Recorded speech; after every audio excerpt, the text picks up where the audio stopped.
Into a dangerous area, Gundogan trying to make something happen, and he has made it happen in quite a sensational manner. Wow!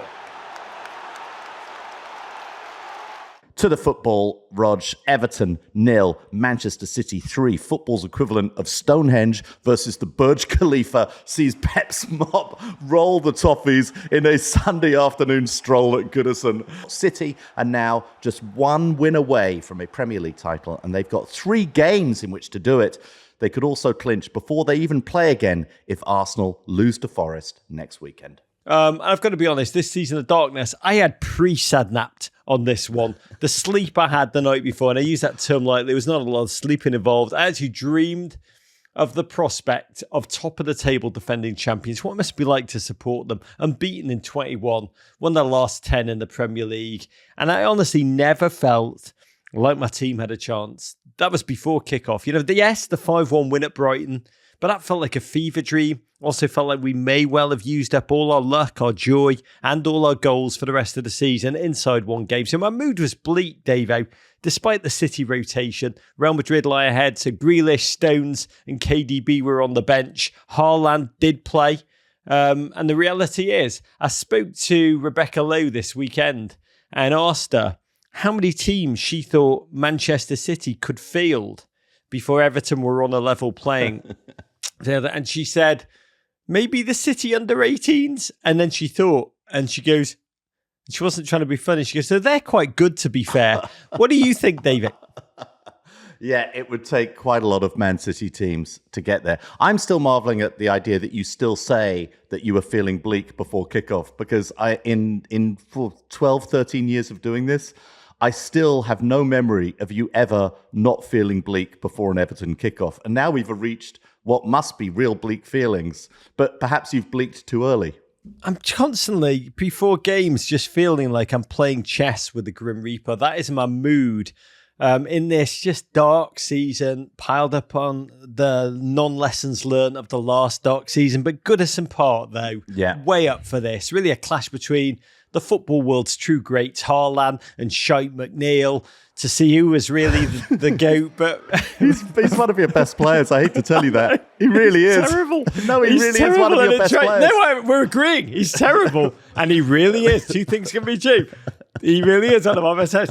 And from the off, City just whirled at Everton, or rather, at the red card waiting to happen, Mason Holgate. Gundogan and Mahrez look so dangerous. Everton, bless them, try to counter through Decore. And, he's such a joy to watch, Decore. He's almost hilarious. Just awful mistakes, 8 times out of 10. But then, like, the 2 times he accidentally does something good, a worldie will occur. So he's like if Russian roulette was a footballer. And God bless. Davo, I was like way up for this suddenly. I was like cheering corners. I was like screaming. Nothing new. And I realised I didn't have any hope, but I just wanted our lads to have a go. And have a go they did. My God, DCL so up for it, so proud, so happy to be back. Holgate like a piece of flapping skin. In fairness to him, out of position, but it was like an infantryman in a movie that you have to carry around on your back. Arsenal, honestly, I was watching. If I was Arsenal, I would have sent Tierney during the game on a helicopter to just give us him on loan. But the commentators actually mentioned this, that the Everton faithful, the Goodison Park, every tackle, even a bit of good pressing got the crowd up on their feet. They're amazing. They are amazing. Those fans. We talked last week about how good they are at limbs. They're also, I don't think there's anyone better at wanker signs too. I mean, they're just the immense. Double fister. Yeah, just a double fister. What they do athletically, creatively, just 90 minutes of that. It does it. Your rotator cuff starts to tear at a certain point, but they push through the pain barrier. God, I love them. I really, really do. That park, I had a lot of mates there, a lot of mates from America who'd flown over for this game, just saying what a jewel of a place it is. And God, but then... the problem, Rog, is that Man City... they don't just do possession. Man City do dominance. It's not possession. Possession statistics are so overrated. Possession doesn't mean anything. They do dominance. They do. The control, the caress, the ideas of football. Honestly, it was like watching think I tweeted this. It was like watching a dojo filled with black belts just beat the crap out of a couple of kids who self-taught themselves nunchaka skills by watching a few TikToks. And by the way, I said that on Twitter, and somebody sent me this incredible video of a guy who's quite famous as like the internet martial art expert who went into a UFC training ground and then had the crap kicked out of him by the UFC instructor. It was horrific to watch, but less horrific than what followed, because it was really only City's frustration that was holding them at bay. Gerald Mina, God bless, taking every opportunity to kind of dark arts Haaland, clapping in his face, dangerous game.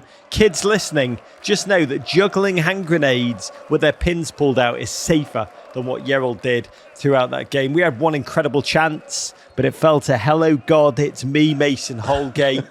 And he kind of lost control of every one of his limbs at the same time. Every one of his limbs, every single limb. I don't know how many limbs we have on the human body, but everyone just he lost his entire skeletal structure and became just a blob. I love it. Every single limb just cascaded away from his control when he was right by the goal line. And honestly, in that moment, my son turned to me. He said, I would have preferred the ball dropped to our dog, Martin Scorsese, in that position. And we were punished within 3 minutes. 37-minute Gundogan surrounded by defenders. Still don't know what he did, what he computed, what lines of poetry went through his mind, what coding may have done, how he conceived of what he did, Davo. But it's rare to admit that the bullet that kills you, which was an agony, was also stunning and so beautiful you had to admire it. What happened? I still don't know. It's like his different torsos move different, upper and lower, different. Well, number one, Man City at that point had 5 players in the box, which is amazing. 5 players in the box. You know, I watch Chelsea every week. If we get 1 player in the box every now and then, we're very excited about it. Applauding. But 5 players in the box as that ball came in.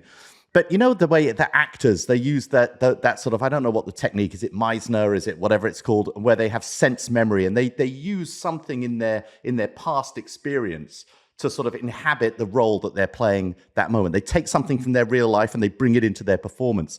The remarkable thing to me is that Gundogan must have done this before at some point in a training match or on the schoolyard or somewhere else. So he had it in his locker. He had this move in his locker. That's the most outrageous part of this. To know as you take that ball, oh, it's a little bit behind me. I'm going to take it on my thigh, and then I'm going to swivel and toe poke it with the outside of my right foot and put it into the net somehow. That's pretty audacious to even know that you've got that. God, it was like the only sporting moment I've ever seen like this. And correct me if I'm wrong. I think is that moment, you know, in that documentary, Air Bud. When the dog realizes he can dunk the basketball. I mean, that's what it was like. It was like bionic. It was, maybe your theory's right that he tapped into his inner Jeremy Strong and just located some deep emotion. But to me, it was sorcery. If we were in the Middle Ages, I would have accused him of sorcery. I would have said, it's a witch! Put that witch in the dunking chair. Because, by the way, this little witch whose contract runs out in the summer, surrounded by defenders, none of whom were mentally thinking for a second what was about to happen, that a human being was about to detach their lower and upper torsos and make them move in opposite directions, control that ball with his thigh. I mean, this was David Copperfield level crap, right? He span a little, but then decided to flick his boot at it, no look, round the corner. It's like Patrick Mahomes' improvised pass style, mesmerizing, creativity, agility, perception, the doors of perception, elite athleticism, invention, all of it, Matrix crap. It's like watching Einstein and Baryshnikov merge in 1 second. It's so funny. If you go into Google search and you put in control that ball with you'll go through 38 options before you get to thigh. Thigh is not the word you get to after control that ball with your... Did you get a photo of Christian Pulisic knobbing it in the World Cup? I think you get control that ball with your ass before you get control that ball with your thigh. Christian Pulisic knobbing the ball in the World Cup nude in caps. Before thigh. Yeah, God, it's incredible. I mean, and it would get worse for Everton Football Club because within 118 seconds, City thundered forward again. Gundogan again, arcing a stunning ball onto Haaland's head. Poor Holgate mime trying to leap for it, but again, just sad tragic comedy. Pickford diving completely the other way. I think 13 touches for Haaland in this game, but one, of course, was a greedy goal. And suddenly, from the can we nick something here and dream for 30 minutes, a quite impressive organisation and occasional mischief making. Suddenly, we've been kicked in the kidneys by a wizard or a witch, I'm not sure, punched by a robot. Yeah. Just pistol whip, looking down the barrel of the gun, and suddenly, Davo, praying Manchester City would not aim it at our goal difference. 52 goals for Haaland for the campaign. I'm beginning to believe inside of Erling Haaland is an entire Willy Wonka factory of a footballer, Davo. He's that magic. He's got it all. I like this. So what you're saying is to lose just 3-0 in this game by the end of it, that was sort of a victory for goal difference. Yes. There was a moment there when I just thought they were going to just break us, stomp us, obliterate us 7-8-9. And I was like, God, we should have. Why do we even walk out for this game? Why don't we just not walk out, take the abandonment of the match and a 3-0 loss? Should have done. We did it for you, Arsenal. We tried and died for you. First 45 minutes, honestly, because we were bloody good for half an hour. There were like chances and things. There were corners. There was Holgate. There were was throw-ins. Everything. Yes. And it felt, honestly, football-wise, it felt like that, you know, that Scottish wedding in Four Weddings of a Funeral, where that curly-haired dude dances madly, joyously, and then just drops dead from a heart attack out the blue. It's Brigadoon! It's bloody Brigadoon! That's what it felt like. It felt like that. Death comes for us all. Oh, but before the second half, DCL off with a slight groin ache. And honestly, I've got to be candid. I pray for that man's groin more than someone my age should not be thoughts and praying the nether regions of a stranger. But the sight of Neil Maupay walking on in a sledge was like so terrifying. I almost swore there. It was as if Deitch had walked on after halftime waving a white flag, Davo. I would have received it warmer. The third goal came quickly. Gundogan again, pearl of a free kick. I knew it was a goal. The second we conceded it. By the way, the difficulty of both Gundogan's goals, the unexpected nature of them both. Everton actually won the XG, the expected goals in this game, 1.71. City's XG, they scored 3 times, was 0.80, which is incredible.